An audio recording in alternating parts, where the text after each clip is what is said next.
Welcome to the Minnesota Rovers Tuesday evening presentation. Minnesota Rovers is an outdoors club based in Minneapolis, St. Paul. Our members organize trips that range from 1 hour to 2 weeks in Minnesota or further afield. Examples of our activities include hiking, biking, backpacking, skiing, snowshoeing, paddling, and rock climbing. We also organize conservation and trail clearing trips. Our members have experience and skills in many outdoor activities, so if you want to learn a new outdoor activity, we can probably help you. For more information, go to mnrovers.org. Now let's move on to this week's presentation. Tonight, we're going to hear from Jesse Gates on the wonders of dark skies at Voyageurs National Park. Jesse Gates is the Education and Dark Sky Specialist at Voyageurs Conservancy, the official nonprofit partner of Voyageurs National Park. Jesse was born and raised in New York City, but developed a love for the night sky once he began to move to more remote parts of the country through his work with the National Park Service. He left the National Park Service in 2021 and has been working for the Voyageurs Conservancy ever since, where his work mostly involves environmental education with grades K through 5 and night sky education for the public. His favorite part of the job is spending hours under the night sky, showing visitors beautiful objects through their powerful telescope and sharing his knowledge of the stars with any curious minds. Please welcome tonight's speaker, Jesse Gates. All right, thank you so much for that lovely introduction. Well, thank you again. As you mentioned, my name is Jesse, and I'm the Education and Dark Sky Specialist at Voyageurs Conservancy. This presentation is the wonder of dark skies at Voyageurs National Park. So just to make it clear, I work for the Voyageurs Conservancy. We're the official nonprofit partner for the place known as Voyageurs National Park. And I always like to start it off here to remind me why I have a job. This is our mission statement. It's to connect people to Voyageurs National Park, enhance the visitor experience, and to protect the park for present and future generations. So if you've never been to Voyageurs National Park, you got to come up. We got a lot of cool things over here. We have some of the oldest rocks on planet Earth. We have some really amazing wildlife. We have boat tours. You get out on a canoe or a kayak. In fact, that's where I met Fran. I met her on one of these trips out here. I just happened to bump into her campsite and we just started chatting. So great place for that. We've got historic and cultural waterways and of course, wonderful, wonderful dark skies. So the Voyageurs Conservancy, here's our lovely team. We all do different parts, or we all hold different pieces to fulfill this mission. So again, each of us, we make up this team collectively to fulfill this mission. But myself, I work in education and dark skies. That's like my big thing. So for education, I work with K through 5 mostly, and we do hands-on programs. I try to get the kids outdoors. Doesn't matter what season it is. And additionally, if you are a teacher and interested in this, we just started a mobile classroom program. Right now, it's only in Duluth, but hopefully in the future we can grow it out. But the purpose of the mobile classroom is to bring the park experience directly to you. So if you can't physically make it up to the park, we'll still try to get you the experience. And look how cool that print is too. We got lots of cool stuff on there. But again, I work in night skies. Voyageurs is a place filled with thousands of stars. On a good night, you can literally see thousands of stars. You can see that awesome band of the Milky Way shoot from one end of the horizon up above your head down to the other end of the horizon. Just going to show you a quick montage of different pictures taken at Voyageurs. So again, you get those beautiful overhead Milky Way shots. You see comets. Did anyone see the comet recently? There is a comet still out there, but it's pretty dim. I went to go see it out maybe like 2 weeks ago, and it looks awesome. If you haven't seen it yet, go look for it or shoot me a question about it later. But in any case, these are all pictures of dark skies at Voyageurs. We're really known for this, something we really take pride in. And I think it's something really important to think about. If you're at all concerned about stewardship of the lands, you might have heard this term light pollution, which is the invasion of night skies by artificial light. Light has many benefits, but the overuse of light and all the time really leads to a myriad of negative effects. And it's really just circled around our everyday part of life. And so I think people, we can see from this map, people live in these hugely light polluted areas. This is a map of the United States, and even without the borders, you can tell where each big city is located just by the amount of light that they produce. And it's not just in the United States. If we zoom out further, it's kind of a global issue. And so, again, Voyageurs is a place to kind of escape that. I like to also provide an educational component that you can walk away with something. If you want to fight for dark skies, I'll give you some things, some resources to look into so that you can bring some of those best practices into your community. So here's kind of a mental map of where we'll be going throughout this presentation. I like to think of it in 3 different parts. First, we'll just kind of focus on the awe and the wonder of night skies. And within that, we'll talk about northern lights, constellations, and cool things you can find in the sky. In the middle of the program, we'll talk about a calendar of dark sky events all throughout 2025. So mark calendars for all of that. And then, as I mentioned, we're going to talk a little bit about light pollution, but also some kind of action steps, because we don't want to just educate about it. We want something that you can take to your community if you're interested in that. So now that we kind of have a mental map of where we'll be going throughout this presentation, let's start with awe and wonder. And how could I not start with northern lights? Northern lights are something you can really commonly see at Voyageurs. I feel spoiled living up here. I've seen them more times than I can count now.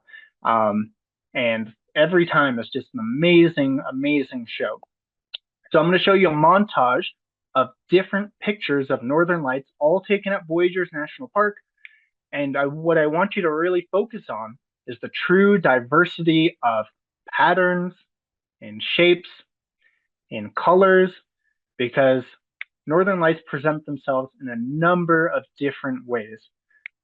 Sometimes they're filled with color. I've seen lots of white and green. Recently, I've seen orange and these really deep scarlet reds. Sometimes they're kind of faint and wispy, don't have much color.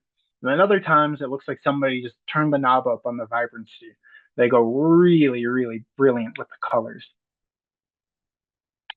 Sometimes I've seen something like this recently. If you look directly above head and it literally looks like it's raining down on you, that was a really cool experience. I got to witness that.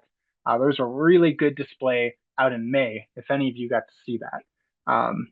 Amazing stuff. And so we can see there's a lot of diversity in the types of northern lights. So if you haven't seen them yet, I encourage you to come up to a dark place like Voyageurs. A lot of times you see photos like this and you go, oh, that's just in the photo. I won't see that with my naked eye. And sometimes that's true because the camera does capture light differently than our eyes do. But there are times where you can truly, truly see it like this, even with your naked eye, if it's a really strong storm. I've seen it like that quite a handful of times now. And if you haven't seen them yet, I will say this year and next year are a really good chance to give it a shot, because without getting into too much of the nitty-gritty detail, the northern lights are created by activity on the sun. And activity on the sun can be displayed by the number of sunspots on the sun. Okay, it's an indicator that the sun is really active and therefore lots of northern lights. And if you look at this graph over here, you'll see sunspot number over here on this axis and the years over here on this axis. And the sun goes through a semi-predictable pattern of being very active, therefore more northern lights, and very inactive, therefore not many northern lights. So we can see in the beginning and the end of the cycle, it's not very active, and then right in the middle, it gets really active and filled with energy. You get the best northern lights displays over there. So if you look over here by 2020, we are right, let's see, 21, 22, 23, 24. We're over here, right at the end of that. I put a nice, convenient, bright green arrow there. So my point is that we're right in the middle of one of these cycles, And so that's why we've been getting these really amazing displays of northern lights. The sun is in the right part of its cycle to give us northern lights. So if you haven't seen them, you want to do it either this year or next year, or maybe even the next year, because it is predicted to go down after that as the cycle goes. All right, so for this next part, I want to talk about some of the constellations that you can see in the night sky. And we can see from this picture, we've got a cast of really kooky and cool looking characters. We got some unicorns and some mythical creatures and fish. So all of these constellations have really cool stories. Of course, I don't have time to go into all of them. So I figured I'd focus on like two of them, just kind of two standout ones, and ones that maybe you can go out and try to find on your own. So we're going to focus on these guys over here. And this is commonly referred to as kind of a cosmic soap opera. There's some crazy stuff going on in this story.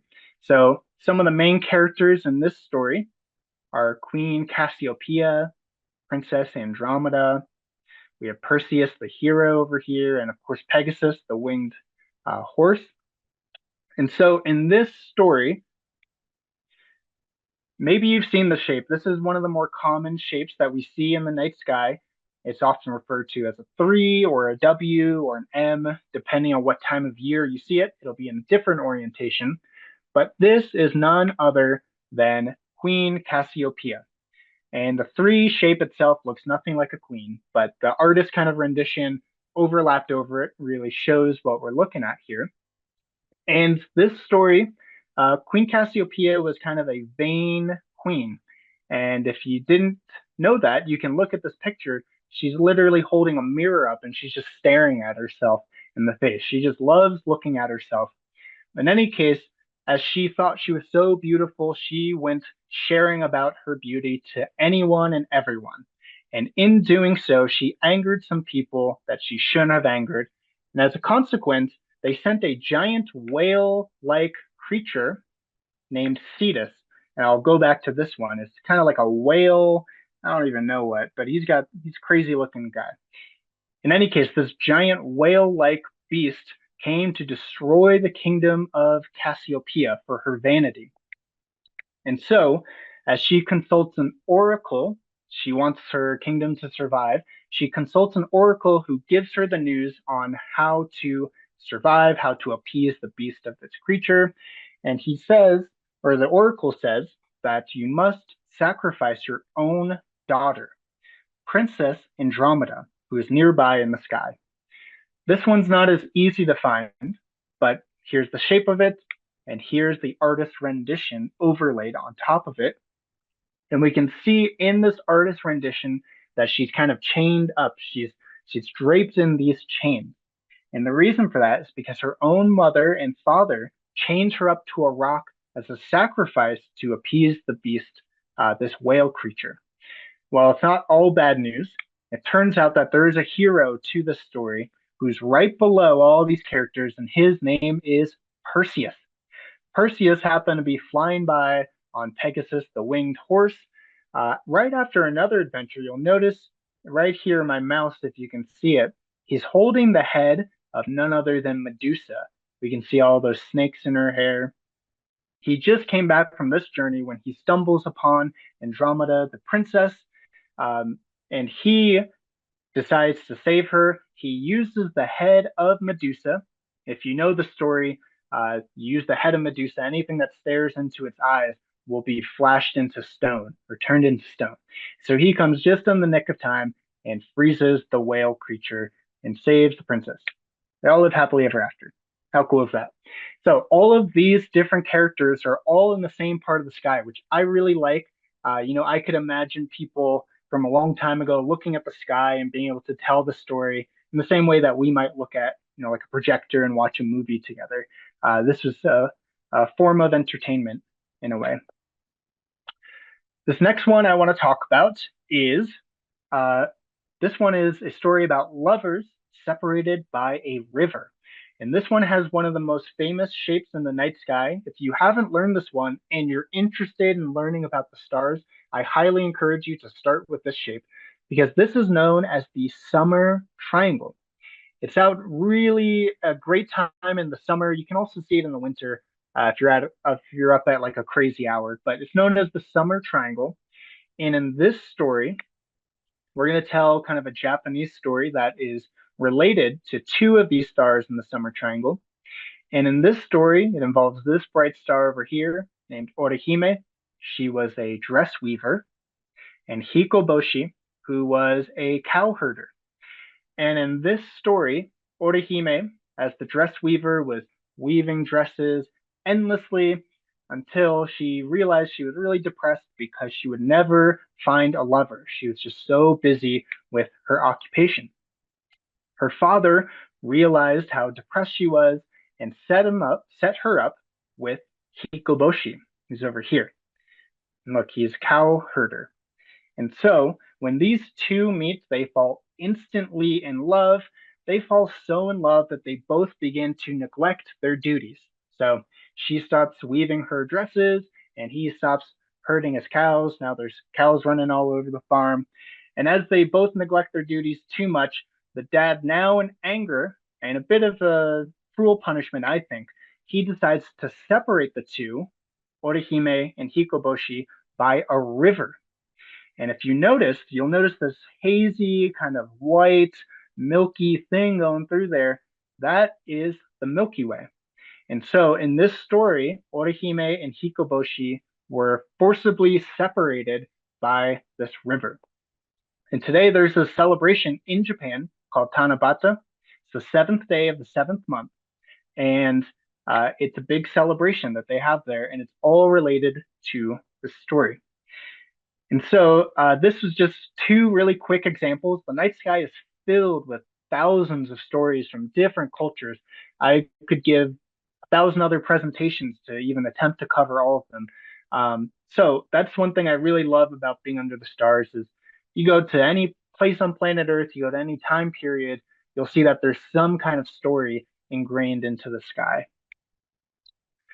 All right, so for this next one, we're still in awe and wonder because there's a lot to look at in the night sky. And this is called nearby and deep sky objects. This is one of my favorite things to do under the night sky. Nearby just means in space terms anything that goes around our sun. So for us, it would be far, but relative to how far things in space could get, they're pretty close. So as for two of the famous nearby things to look at, well, first of all, let me show you this. This is our beast of an instrument. This is our giant telescope. Okay, it's huge. When I stand next to it, it's taller than me. So this is our powerful telescope, and this is how we see things in space. And we have very jokingly, also kind of lovingly, we call it Big Mama. So if you want to see Big Mama, come up to the park. We'll show you all the cool things in the night sky. So for nearby objects using Big Mama, we can see Jupiter, and you can see those banded horizons because it's a planet filled with storms. In fact, just a fun little fact, this giant red spot over here is aptly named the Great Red Spot. And in that storm alone, you could fit 3 Earths across it. So just to give you a sense of scale of how big this is. And of course, Saturn, everyone's favorite planet with the rings. Seeing it this time of year, you can see the rings almost edge on, which is really neat.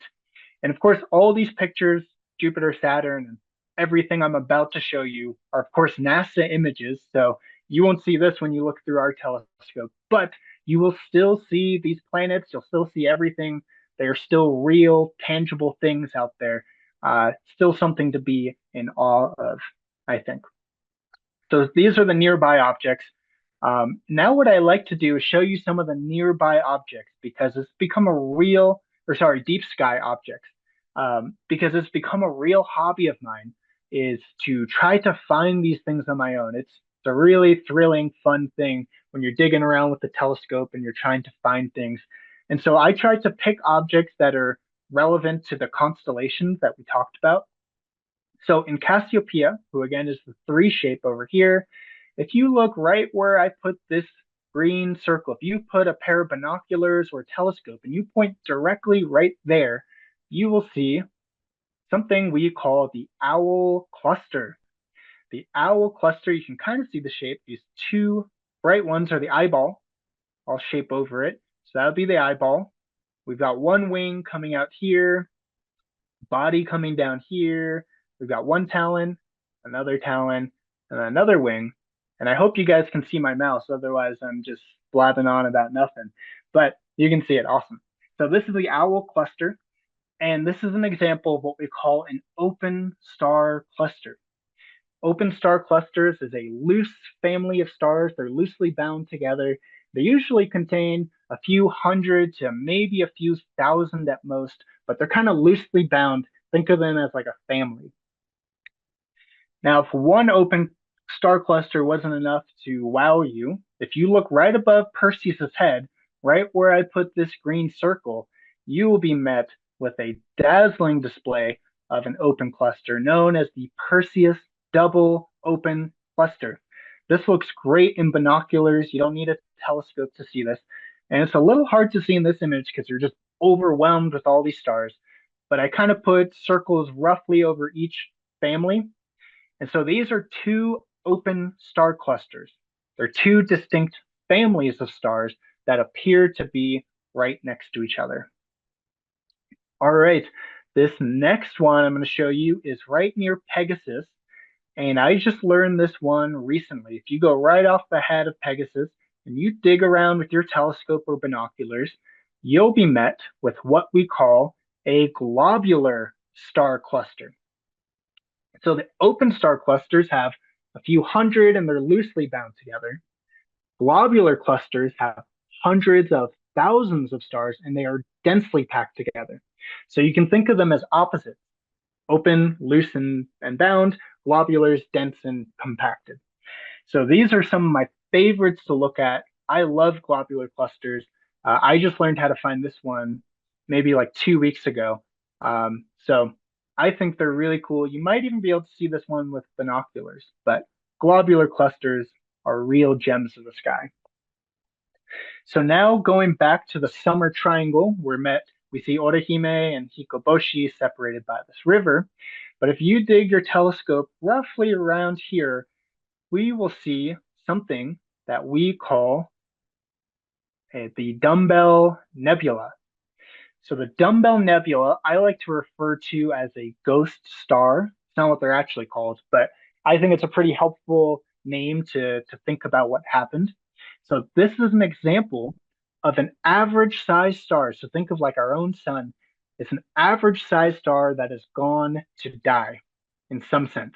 So these stars eventually they swell up massively and massively, and then they kind of just peacefully wisp away and leave behind this beautiful ghostly circular shape. And so this is an example of maybe something similar to what our sun may look like when it runs out of fuel.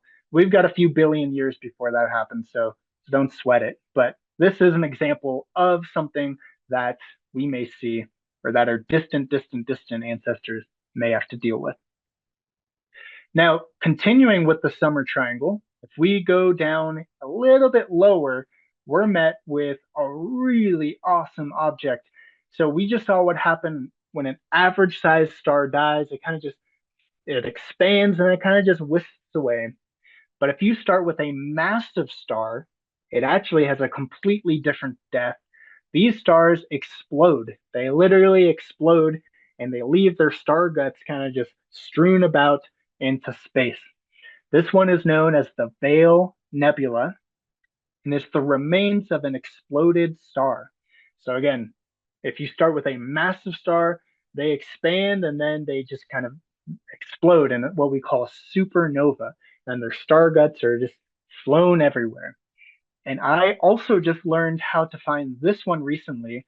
A guy named Astro Bob taught me how to do it. In fact, I see that he is presenting with you guys in a few weeks. So I was with him out in Duluth and he was just teaching me a bunch of new stuff. And this was one of my favorite ones that he taught me how to find. And then the last one I'll show you before moving on to the calendar is none other than right over here by none other than Andromeda. If you go right by her waistline, you build up, you see this bright star, a dimmer one, an even dimmer one. and you point to your eyes, even your naked eye can see this one under dark skies, and you'll be able to see the Andromeda galaxy. So a galaxy, it's a neighborhood of hundreds of billions of stars and planets and all of those different types of star clusters we talked about, black holes, everything we talked about before this slide was contained within the Milky Way galaxy. The only time you're not looking at something in the Milky Way galaxy is when you're looking at a distinctly different galaxy. And so this is the Andromeda galaxy. It's got hundreds of billions of stars. It has its planets, black holes, star clusters. All the stuff we talked about is probably contained in this guy over here. So I like to think of galaxies as neighborhoods. And these things are really far away. So you need really dark skies in order to see them in their true beauty. All right, so that was all the awe and wonder. So let's move on to the dark sky calendar that we have. So I have them all laid out here. If you're interested, I did send the slides over. I can also rewind to any of them at the end of the presentation if you want to take a picture, but here's a snapshot of them. So what I'll start with is next year in February, we have what is called our Boreal Stargazing Week. It's from the 10th to the 17th, and it's all over the state of Minnesota. So if you want to physically come up here, that's awesome. If you want to stay in Minneapolis, that's also fine. We have programs all throughout the state, and it's a week-long celebration of winter night skies. So some examples of previous programs we've done, we've had snowshoe hikes. I know this year we're going to do snowshoe hikes underneath the full moon. We have virtual programs, educational programs where we have different groups come out and give programs. This was a group called Expeditions in Education, and we have some park rangers and some conservancy staff. And we gave a program that 41,000 students tuned into, which is just an absurd number. I can't even wrap my head around it. But we got that many students to sign up for it. So we got educational programs K through 12 that we present virtually. So that way, if you're across the continent even, you could still tune in. We've had local groups that are advocates of fighting light pollution, such as Starry Skies North, come into table and give programs. And here's Big Mama again. If you want to see that size comparison, look, that's me standing up to it. Look, we got a ladder over there. Isn't that crazy? So we'll do winter stargazing, we'll have constellation tours, and winter night skies are some of my favorite, mostly because those pesky mosquitoes are gone. I can put up with the cold. I'll just layer up. Just get those mosquitoes out of here. So winter night skies are fantastic. If you want to get the dark sky experience, come up to the park. If you're just interested and you can't make it up, tune in virtually or see if we have programs in the Twin City area. The next thing on the calendar I like to talk about, this is more if you're an educator, if you're a school, if you're a teacher, if you know any teachers, we offer something called Dark Sky Virtual Classroom. And I do want to quickly point out, we are in the middle of it right now. So if anyone's really interested in signing their class up, you can. There's still time to tune in. I can tell you how to do that. Otherwise, in the spring, we have our spring virtual dark sky classroom. We have 3 different programs that we offer, one on light pollution, one on northern lights, and a moon phase program.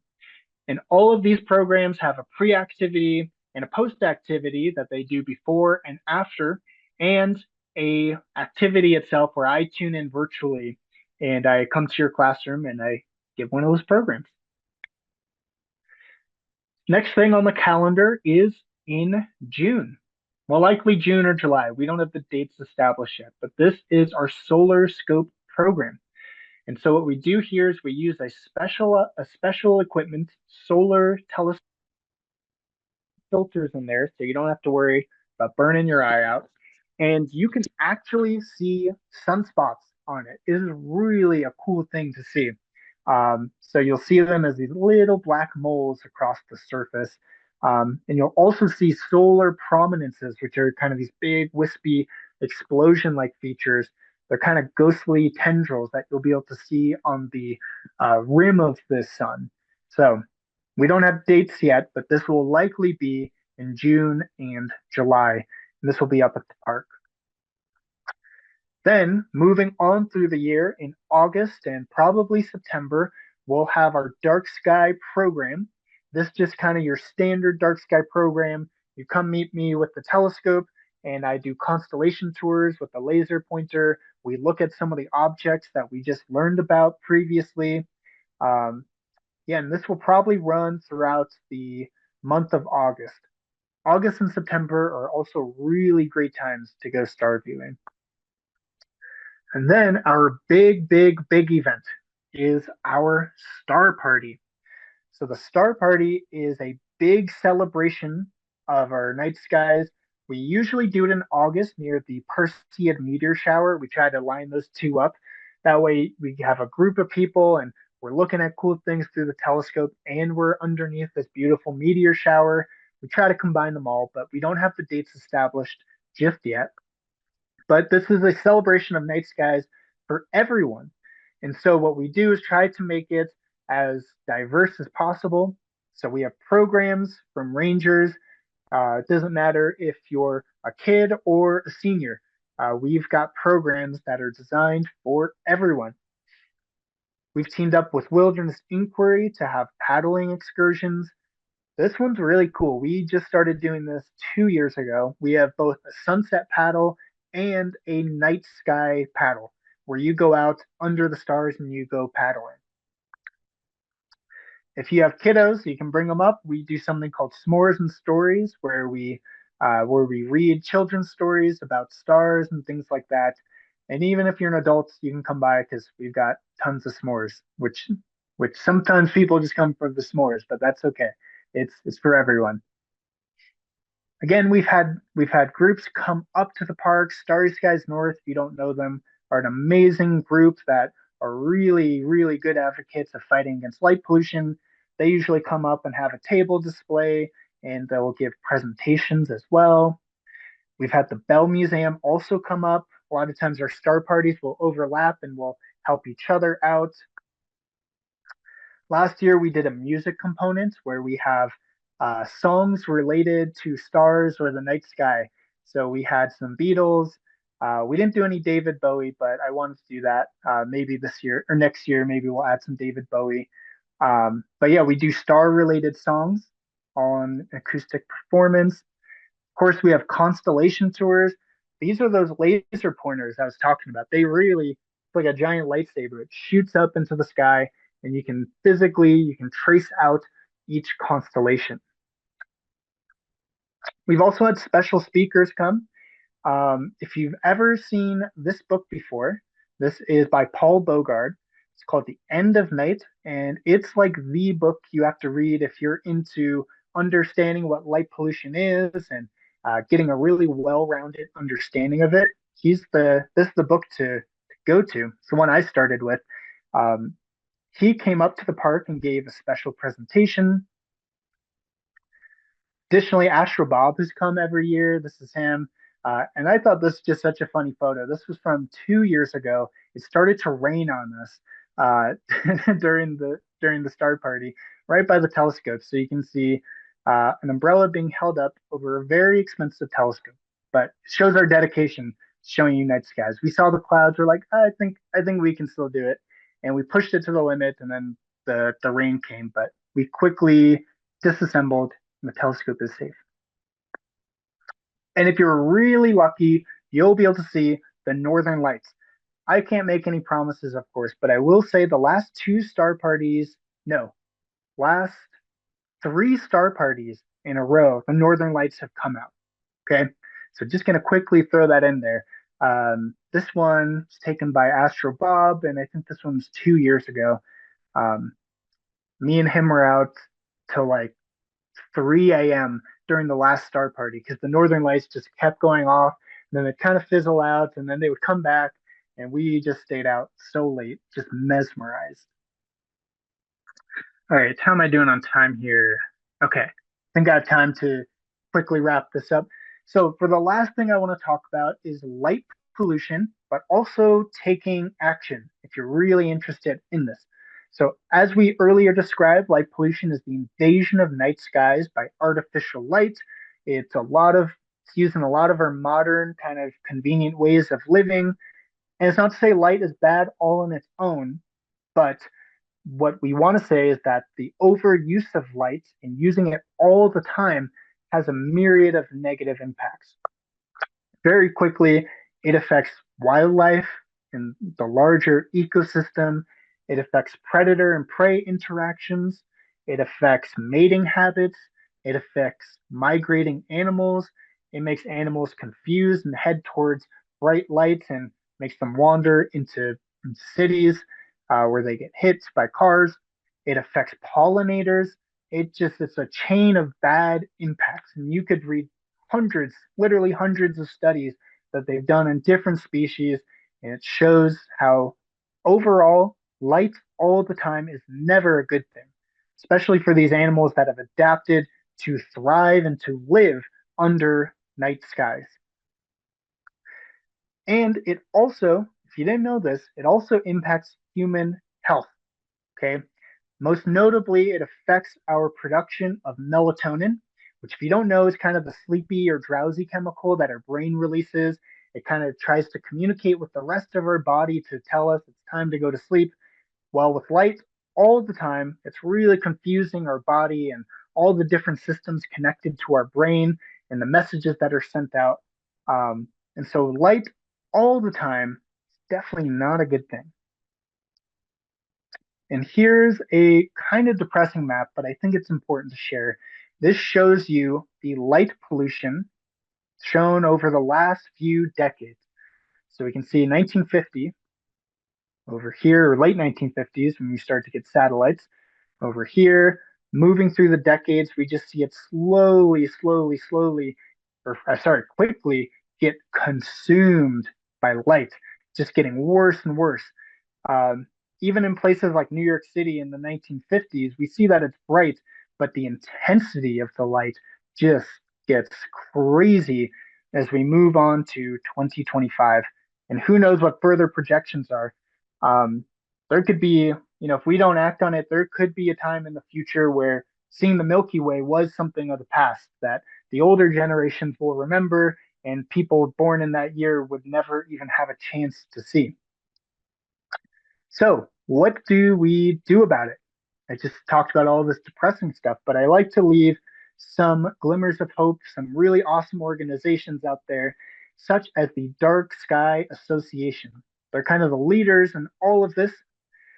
What the Dark Sky Association does is they give different types of certificates to areas that prove that they are stewards of the night sky and that they are doing something to fight light pollution. And so Voyageurs National Park just recently, a few years ago, got our certification as a dark sky park. And what that means a few things. One, it means that we are dark and we can get this designation, but it also means that we're providing some kind of educational component to that. And so, one thing is that we take quantitative measurements of darkness. Okay. So, the way you do that is you hold this little device, fits in the palm of your hand, and you shoot it up to the sky, and it gives you a number that represents a certain level of darkness. Now, as far as that actual number, you don't have to worry about it. Just know that if you did this measurement in Minneapolis, you'd get one end of the spectrum. If you did this in Voyageurs National Park, you'd get the other end of the spectrum. So showing true brightness and true darkness. And so we have to do this every single month in the agreed upon locations in the park and then submit them to the Dark Sky organization to show that we weren't just once dark, but that we're continuing to stay dark. And then another component we have to do is education. And that's where I come in. I show people what it's like and what it feels like to be underneath a truly beautiful dark sky. I'll bring out the telescope, I'll have my laser pointer. And again, if you're really lucky, you'll get the northern lights. This night was a really cool one. It was one of the best displays of northern lights I've ever seen. The docks, you can't see it in this picture, but the docks were like filled with people.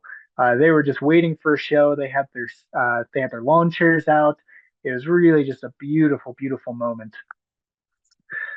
So, as far as what you can do on a personal level, if you want to make adjustments that you can do immediately, I have some suggestions. So, one of the easiest things you can do is, of course, turn off lights when you're not using them and to use a curtain so that you're not blinding your neighbors. Switching to motion sensor lights so that you have the lights, but only when it's absolutely needed, and switching to the specific type of light that won't be as harmful on your eyes. It won't confuse your brain and it won't suppress the melatonin release that it needs to do. And you'll see all these different numbers with a K at the end. Just know that at this end of the spectrum with the blue, these are the brightest, most harsh lights. This is what really confuses your brain. When your eyes see this, your brain thinks it's daytime even when it's nighttime, and it tells the rest of your body it's daytime. Whereas these lights over here are a lot softer. They don't ruin your night vision, and it doesn't confuse your brain as much. In fact, if you ever come to one of our programs, you'll see that we use red lights. So you might even hear the ranger if you ever go to a dark sky park and you come to a telescope program, they'll say use red lights because again, they're not as harsh. They don't reset your night vision, which you want to have in order to see as many stars as you can. And I think this is a really helpful guideline. If you're a business owner, if you know any business owners, a lot of people are just kind of turned off immediately when you tell them these different ways that you can help because they want to say, I like my lights. I don't want to buy all these expensive light bulbs and things like that. But a lot of these are pretty simple. A lot of them don't require you to spend that much money, and it has a really good outcome in terms of a healthier night sky.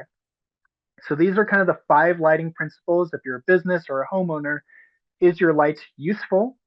Is it targeted down to the ground? Is it low level? Is it controlled? And is it warm colored? Um, I can send a link to the darksky.org, which is where I got all of this. They have all the best resources. Um, and this one really touches on the targeted aspect. We see the very bad on this end of the spectrum, and we see the best on this end of the spectrum. And it really is so simple. If you literally just slap a metal cap on the top of it, you don't even switch the bulbs out. It will point the lights to where it is needed. Isn't this ridiculous? We have lights that shoot up into the sky, which is ridiculous as creatures that stand on the ground. We don't need light up in the sky. It serves nobody. So if you just think about the way that you design your lights, you really can get the best of both worlds. I do want to leave you with some resources if you want to get more hands-on. Darksky.org. This is the Dark Sky organization that I talked about. They're the leaders in fighting light pollution. They're the ones that give out those certificates. The local chapter, if you're in Minneapolis, the local chapter is called Starry Skies North. We work with them quite often. They're an amazing team, really educated, really know their stuff.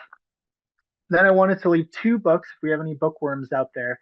The End of Night by Paul Bogard. Again, this is the first book that I read to really understand what light pollution is and really the true negative impacts of it. And this one I just read recently. It's called Night Magic. And if you're into animals at all, it's a really poetically written book.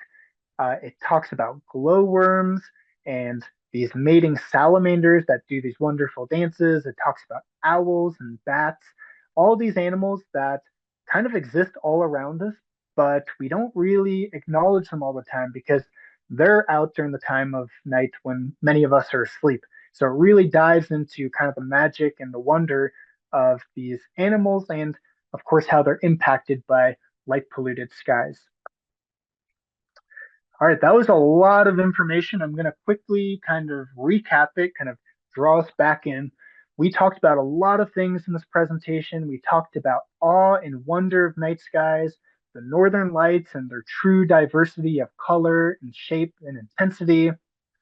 We talked about some of the famous constellations, including a cosmic soap opera and these lovers that are separated by the river, the Milky Way.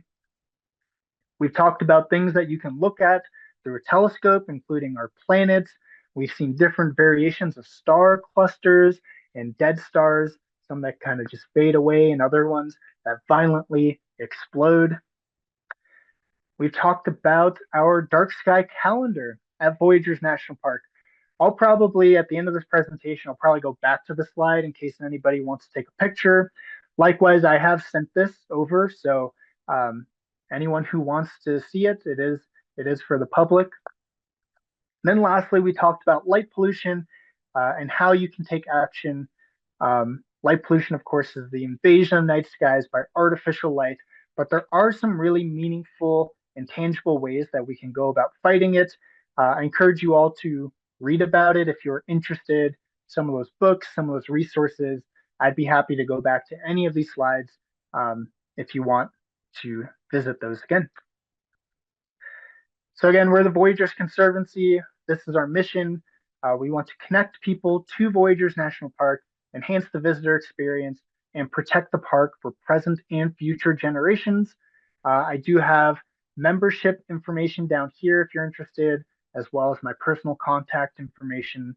I'd be happy to talk about dark skies or anything. I could go on for hours about this stuff. So if anyone is interested in this, feel free to ask me a question after this, or if you think of something way later, shoot me an email. Thank you so much for your time. I really appreciate it. Well, thank you so much, Jesse. That was fascinating. Yeah. I did invite people to put questions in the chat. And so we have a few questions in the chat. And there was one person who wanted to go back to that event slide eventually here. Yeah, absolutely. Yeah. Absolutely. Let's go back. Here we go. Yeah, we can just leave it up, I guess, and people can all right. write it down. But there was a question early on. When you put up the northern light cycles, Jane wrote and said, your graph of northern light cycles seems to indicate that the peaks are trending downward. Is that true? And if so, do you know why? Is it pollution? And then another person said the sunspot numbers are on the sun, so at least that isn't affected by human activities. So that's true. Yeah, those are both true. Yeah, as far as the trend, I did notice that in the slide as well, that the peaks were still happening in the predictable part, which is the middle of the cycle. But as far as the number of sunspot, it was going down. I don't know the answer to that.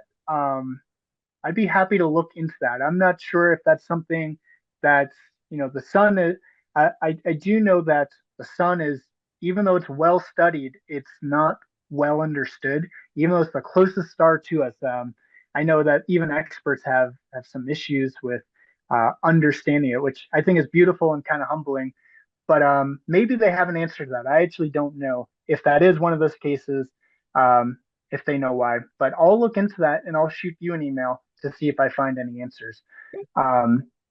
And you're right. Yeah. As for the person who said, there's a lot of environmental things that we tend to, as a human species, tend to mess up, but we can't do anything with the sunspots. So that is a very true point. That is, we can't get our hands on that. So great point. So will you be, I noticed that you had the dark sky events on your Voyager Conservancy website.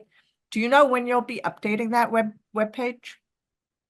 Yeah, was there a specific part of it, like for the summer events or for just in general? Just in general, yeah. Yeah, we don't usually, we try to update them as soon as we have a date locked down. And the website, the exact page will be voyagers.org/events. That's where you'll see all of them kind of listed chronologically. Yeah, we try to do them as soon as possible. I imagine we'll get all these ones where it says TBD. I imagine we'll get them by next year, but by the beginning of next year. Um, but if they're not up there, feel free to shoot me an email. I'll let you know if I have any information on that. Yeah. Jeff was wondering how much the moon phase impacts what's viewable. In other words, should you plan a trip around a new moon? Yeah. I would say like if your schedule's so tight and you can only come up during a full moon, I would still say it's worth it to come. But the difference is during a new moon. So for those of you that are unaware, a new moon is when the moon's not out at night at all. It's up, but it's only up in the daytime, so it doesn't affect you. So that's the new moon is if you really want like a stellar view, you want that view where you see thousands of stars. New moon is what you want to shoot for. But I will say, if it's a full moon and if you live in a light polluted city, it's probably better. A full moon up here is probably better than a new moon down in Minneapolis. So I'd say if there's no other way, you can only come up during a full moon time. I'd still say it's worth it to do. In fact, the full moon does have some really cool things you can do, like going on a night hike. Depending on how covered it is with trees, if it's not that covered, you don't even need a flashlight sometimes, which is kind of crazy to say if you've never done it before. But the full moon is just so bright that you can walk by moonlight. Um, but yeah, if you want like the really stellar view, I'd say new moon or even like first quarter or any like a crescent moon. Those are just as good. So I'm trying to. I usually I'm trying to get rid of my own bias. I usually love the new moon nights, but I'm trying to also find the beauty in the full moon as well because there are some cool things you can do in a full moon that you can't with the new moon. So We had a question. Larry was wondering if you ever see unidentified objects moving or still in the sky. yeah, I never have.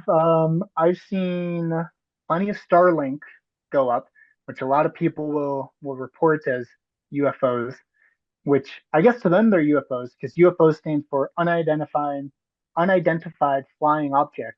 So uh, maybe to them they're UFOs. But yeah, I've never seen anything like that before. Um, yeah. Um, so Lara, did you get your question answered about reducing the light pollution? Laura, I think she had written that before you talked about the light pollution Okay. strategies.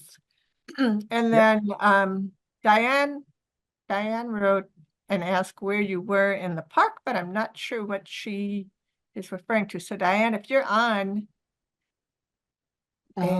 Hello, can you Hi. hear me? Oh, I'm Yep. from International Falls, so I'm wondering where you are in the park when you're showing all these docks and snowshoeing and Yeah. such. Yeah. So they're kind of spread out throughout the park. I live up in International Falls, and so a lot You of the do too? programs are up by Ring. I do. Yeah. Oh, Yeah. wow. Yeah. I'm not physically there right now, but that's where I live most of the year. Yeah. Oh, So we'll do them up by Rainy. Um, yeah. we've got them down at Cab and Ash. So we try to spread them out between three of the big areas or three of the big visitor centers. Okay. Um, but yeah, So I was up yeah, there last summer and I think they were getting ready.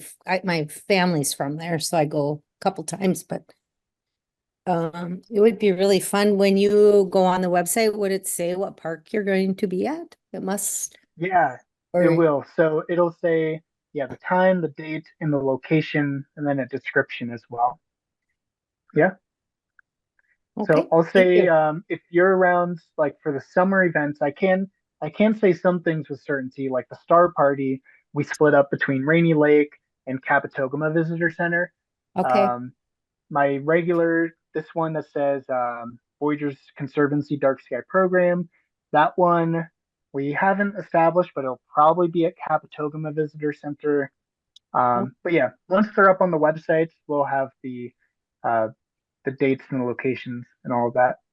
Okay, thank you. Yeah.